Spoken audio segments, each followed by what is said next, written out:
नमस्कार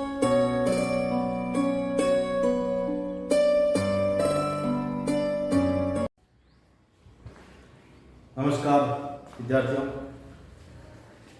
आज हम कक्षा 9 का अध्याय 3 परमाणु एवं अणु के संदर्भ में पढ़ेंगे। हमने पिछले 2 पाठों में पदार्थ के बारे में पढ़ा। पदार्थ के बारे में आपने जाना, पदार्थ स्थान घेरता है, पदार्थ अपने कणों के मध्य रिक्त स्थान भी रखता है, पदार्थ हल्का होता है, पदार्थ भारी होता है, हर प्रकार की पदार्थ की स्थिति के बारे में आपने पिछले 2 अध्यायों के अंदर पढ़ा। लेकिन ये पदार्थ, इस पदार्थ के बारे में हमारे भारतीय दार्शनिक बहुत लंबे समय से इस पर शोध करते आ रहे हैं, क्योंकि पदार्थ एक प्रकार से अपने में एक अज्ञातता को लिए हुए था कि वास्तविक रूप में पदार्थ है क्या। हमारे जो पदार्थ हैं वो पदार्थ जिनको द्रव्य कहा जाता है, यानी कि एक शब्द है द्रव्य, ये द्रव्य जो है इसको पदार्थ कहते हैं। क्या कहते हैं? पदार्थ कहते हैं।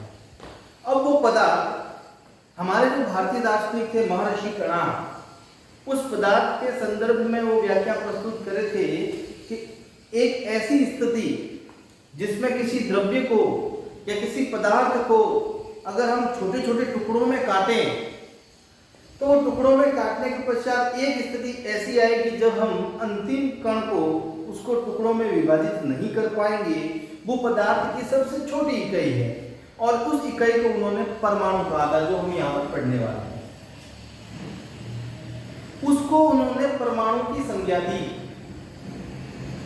परमाणु वह छोटा भाग जो पदार्थ का है और जिसको हम विभाज्य नहीं कर सकते, यानी कि उसको विभाजित नहीं कर सकते, उसको छोटे छोटे खंडों में बांट नहीं सकते।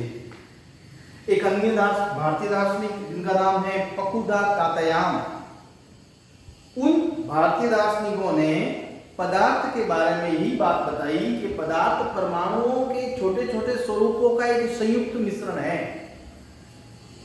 ये पदार्थ जो है वो परमाणुओं के छोटे छोटे भागों से मिलकर बना हुआ होता है। जब छोटे छोटे भाग संयुक्त रूप से जुड़ जाते हैं तो वो पदार्थ के निर्माण की व्याख्या करते हैं, जो भिन्न भिन्न रूपों में हमारे आसपास हमको मौजूद दिखाई देते हैं। जैसे छोटा सा उदाहरण, मोतीचूर का लड्डू। हम सबको विदित है मोतीचूर का लड्डू जो है वो बूंदी से बनता है, और जो बूंदी बनती है वो बेसन से बनती है। बेसन का जो छोटा अंश है वो परमाणु है। जब वो परमाणु जुड़कर एक बूंदी का निर्माण करता है, वो बूंदी भी एक पदार्थ बन गई। जब बूंदियां आपस में जुड़ेगी तो वो बूंदी के लड्डू का, यानी मोतीचूर के लड्डू का निर्माण करेगा।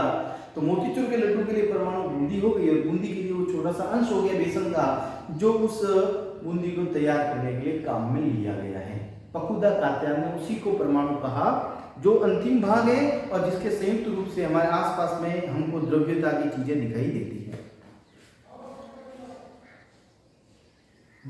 भारतीय दार्शनिकों के अलावा ग्रीक दार्शनिक जिनका नाम था डेमोक्रिटस और ल्यूसिपस, इन्होंने भी परमाणु के संदर्भ में, यानी कि द्रव्यों का निर्माण परमाणु से होता है, उसके संदर्भ में उन्होंने भी यही मत दिया कि परमाणु उस द्रव्य की सबसे छोटी इकाई है जिसको हम विभाजित नहीं कर सकते, जिसको हम छोटे छोटे खंडों में नहीं बांट सकते। उसको उन्होंने परमाणु की संज्ञा दी। यानी कि जितने भी दार्शनिक थे, चाहे महर्षि कणाद हो, चाहे पकुदा कात्यायन हो, चाहे डेमोक्रिटस हो, चाहे ल्यूसिपस हो, इन्होंने सभी ने परमाणु के संदर्भ में वही बात कही थी कि परमाणु पदार्थ का वह सूक्ष्मतम कण है जो अविभाज्य है। यानी कि परमाणु उसको कहते हैं, परमाणु की जो संज्ञा दी उन्होंने कि पदार्थ का वह सूक्ष्मतम कण जो अविभाज्य है। कैसा है? अविभाज्य है, उसे परमाणु कहा गया। उसे क्या कहा गया? परमाणु कहा गया, उसे परमाणु कहा गया। ये परमाणु की आपकी परिभाषा रहेगी। यानी कि पदार्थ का वह सूक्ष्मतम कण जो अविभाज्य है, जिसको हम विभाजित नहीं कर सकते, जिसको हम छोटे छोटे टुकड़ों में नहीं बांट सकते, वो उसकी अंतिम कड़ी है, वो आपके परमाणु है। बहुत सारे वैज्ञानिकों ने इसके बारे में जानकारी इकट्ठा करने की कोशिश की। चूंकि मैंने जितने भी नाम बताए वो सभी दार्शनिक थे। दार्शनिक का मतलब दर्शन के ऊपर आधारित अपनी बातें कहते थे। वैज्ञानिकों ने इस के बारे में अपनी जानकारी पुख्ता करने की कोशिश की और उसी कड़ी में वैज्ञानिकों ने अपनी अपनी बातों को अलग अलग संदर्भ में प्रस्तुत किया। वैज्ञानिक ये जानने के उत्सुक थे कि पदार्थ हैं और वो पदार्थ तत्वों के निर्माण में किस प्रकार भूमिका निभाते हैं, किस प्रकार तत्वों का निर्माण होता है पदार्थों के मिलने से, किस प्रकार तत्व संयोग करते हैं, इन सभी के बारे में वैज्ञानिकों के अपने अपने अलग अलग मत है, वो आगे प्रस्तुत हो रहे थे। आत्वा एल लवाजी जो नामक वैज्ञानिक हैं, उन्होंने रासायनिक संयोजन के नियमों को स्थापित किया था और रासायनिक संयोजन के नियमों को स्थापित कर रसायन विज्ञान में एक महत्वपूर्ण आधार प्रदान किया था। उनके रासायनिक संयोजन के नियम हम यहां पर पढ़े। यानी कि रासायनिक संयोजन का जो नियम है वो दो नियम है। कितने नियम है? दो नियम प्रतिपादित करने वाले थे आंतवा एल लवाजिए। इन्होंने इसको प्रतिपादित किया था। ये प्रतिपादित करने वाले वैज्ञानिक हैं। दो नियम दिए थे। पहला नियम था द्रव्यमान संरक्षण का नियम और दूसरा नियम था स्थिर अनुपात का नियम। पहला नियम था द्रव्यमान संरक्षण का नियम और दूसरा नियम था स्थिर अनुपात का नियम। पहले नियम के अंदर क्या था? द्रव्यमान संरक्षण का नियम। पहले नियम में उन्होंने ये बात कही थी कि जब भी कोई पदार्थ रासायनिक अभिक्रिया में हिस्सा लेता है, यानी कि जब भी कोई पदार्थ आपस में जुड़ते हैं, रासायनिक अभिक्रिया में हिस्सा लेते हैं, तो उनमें द्रव्यमान का न तो सृजन होता है और न ही विनाश होता है। यानी कि आप न तो द्रव्यमान को बना सकते हैं और न ही उसको विभाजित कर सकते हैं। उसको क्या कहा गया? द्रव्यमान संरक्षण का नियम कहा गया। द्रव्यमान संरक्षण के नियम के अंतर्गत इस नियम के अनुसार किसी रासायनिक अभिक्रिया में न तो द्रव्यमान का सृजन हो सकता है और न ही विनाश हो सकता। मैंने आगे बताया कि द्रव्यमान संरक्षण के नियम में द्रव्यमान का न तो हम सृजन कर सकते हैं और न ही विनाश कर सकते हैं। द्रव्यमान क्या है? तो द्रव्यमान का मतलब होता है किसी वस्तु या कोई भी पदार्थ, उस पदार्थ का एक प्रकार से हम कह सकते हैं कि वो वजन की श्रेणी बता रहा है। यानी कि उस पदार्थ की जो तुल्य मात्रा है, जो तुल्यता के लिए काम में आती है, वो उसका द्रव्यमान है। और जब रासायनिक अभिक्रिया में जब कोई भी पदार्थ हिस्सा लेगा तो उस पदार्थ के हिस्सा लेने पर बनने वाले उत्पाद की क्रिया के अंतर्गत न तो हम द्रव्यमान का सृजन कर सकते हैं और न ही हम द्रव्यमान का विनाश कर सकते हैं। जितना द्रव्यमान आप ले रहे हो उतना ही द्रव्यमान आपके बनने वाले उत्पाद में भी बनेगा। जैसे उदाहरण के लिए हम सबको पता है carbon plus oxygen is equal to carbon dioxide. अब यहाँ पर जैसे मान लीजिए आपने कार्बन थी, वो कार्बन आपने ले ली 8 ग्राम। मान लीजिए आपने ऑक्सीजन है, वो ऑक्सीजन आपने ले ली 6 ग्राम।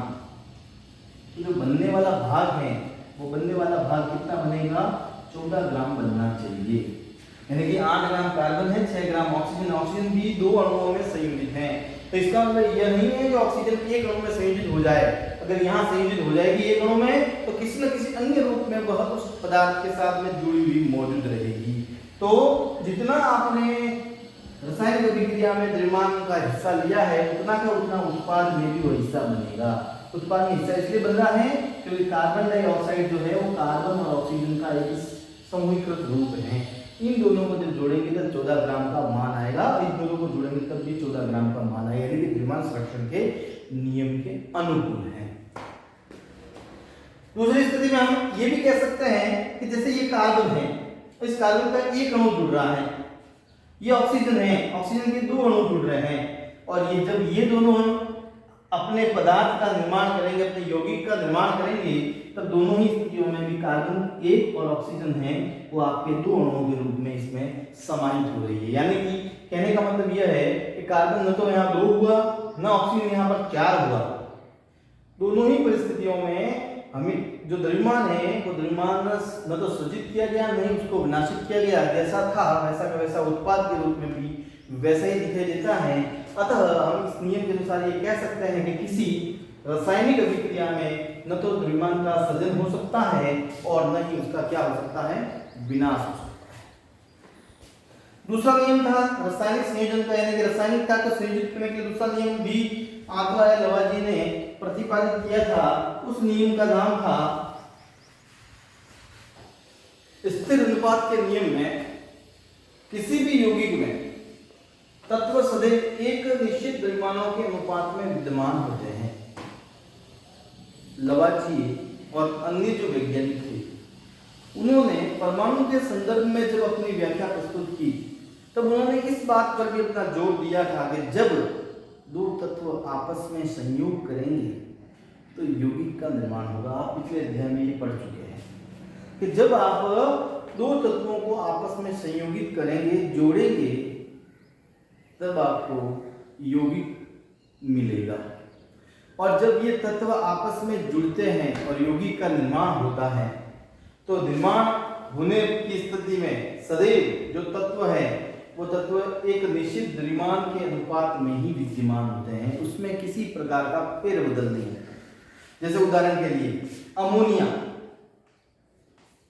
अमोनिया में दो तत्व हैं, एक है आपके नाइट्रोजन, एक है आपके हाइड्रोजन। हम सबको पता है कि हाइड्रोजन का जो परमाणु द्रव्यमान होता है वो परमाणु द्रव्यमान 1 होता है। 3 अणु जुड़े हुए हैं, यानी कि कुल द्रव्यमान यहाँ पर हो गया आपके 3, और नाइट्रोजन का द्रव्यमान होता है 14। यानी कि जब अमोनिया बनेगी वो किससे बनेगी, नाइट्रोजन प्लस हाइड्रोजन से मिलकर बनेगी। और नाइट्रोजन और हाइड्रोजन से मिलकर जब अमोनिया बनेगी तो अमोनिया बनने की स्थिति में उसका जो द्रव्यमान है वो द्रव्यमान 14:3 के रूप में रहेगा। वो अमोनिया भले ही किसी भी स्थान से प्राप्त क्यों न की गई हो। यानी कि कोई भी यौगिक जब निर्मित होगा, यानी नाइट्रोजन हाइड्रोजन के संयोग से अमोनिया बन रही है। अब वो अमोनिया अगर मान लो हाइड्रोजन की एक स्थिति और ज्यादा हो जाती है, जो हो सकता है अमोनिया हो लेकिन अमोनिया किसी अन्य रूप में मौजूद हो, उसकी हम व्याख्या है वो अलग तरीके से करेंगे। यानी वो स्थिर अनुपात के अंदर जो है वो जितने भी यौगिक बनेंगे वो तत्वों का जो संयोग होगा उसी के आधार पर यौगिकों का निर्माण होगा, और वही भी निश्चित द्रव्यमान के अनुपात में ही विद्यमान होते हैं हमेशा तत्व, जो आपस में जुड़कर निश्चित अनुपात के अंतर्गत ही यौगिक का निर्माण करते हैं। ये दो नियम जो थे वो रासायनिक संयोजन के नियम कहलाते हैं। पहला नियम था द्रव्यमान क्षण का नियम और दूसरा नियम था स्थिर अनुपात का नियम। इन दोनों नियमों के आधार पर, इन दोनों नियमों की स्थितियों के आधार पर दूसरे वैज्ञानिकों ने परमाणु के संदर्भ में अपनी बातें जानने की उत्सुकता दिखाई, और उत्सुकता के अंतर्गत वह आगे आगे नए नए प्रयोग है वो करते चले गए। धन्यवाद। आज के लिए इतना ही, मिलते हैं अगले वीडियो में।